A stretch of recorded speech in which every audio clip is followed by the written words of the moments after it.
แต่มือเฮาอยู่ด้วยกันน้องสำคัญกับอายกว่าไผสัญญากันไว้พร้อมมือได้เฮาสิจัดงานแต่งอายฮักเจ้าฮักแห้งแพงหลายอายยอมตายแทนได้เดล่ะบ่เชื่อเลยว่าเฮาสิมาฮังกันก่อนแต่งบอกได้บ่เหตุผลของเจ้าหักสองเฮามันยังขาดบ่อนใดที่อยู่กับอายน้องนั้นย่านอายพาไปกินเกลืออยู่กันมาเกือบปีอายบอกเคยขัดใจเจ้ามันคิดวันเสาร์เจ้าอยากไปใส่อายตามใจทุกเทื่ออายบ่ดีบ่อนใดคือจังทำให้กันคักแท้โนหรือเจ้าลิ้นบ่พอยังอยากเป็นโสดบ่พร้อมมีคู่กายเจ้าอยู่กับอายใจอยู่กับไผอายยังบ่ฮู้บอกมาเบิ่งดูสิสานต่อหรือว่าพอสำนี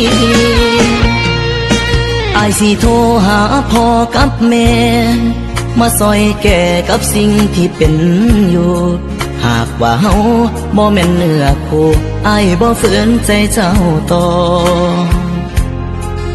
ความหักมันบังคับบ่ได้เป็นฝืนไปเฮาสิมีสุขบ่หากว่าเจ้ายังลิ้นบ่พอกระเซินลิ้นต่อศาลา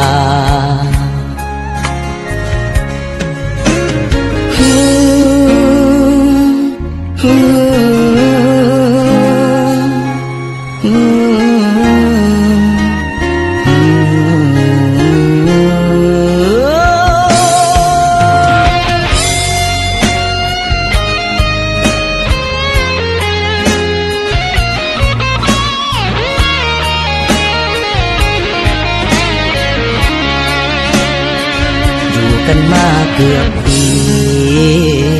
อายบอกเคยขัดใจเจ้ามันคิดวันเสาร์เจ้าอยากไปใส่อายตามใจทุกเทื่ออายบ่ดีบ่อนใดคือจังทำให้กันคักแท้โนหรือเจ้าลิ้นบ่พอยังอยากเป็นโสดบ่พร้อมมีคู่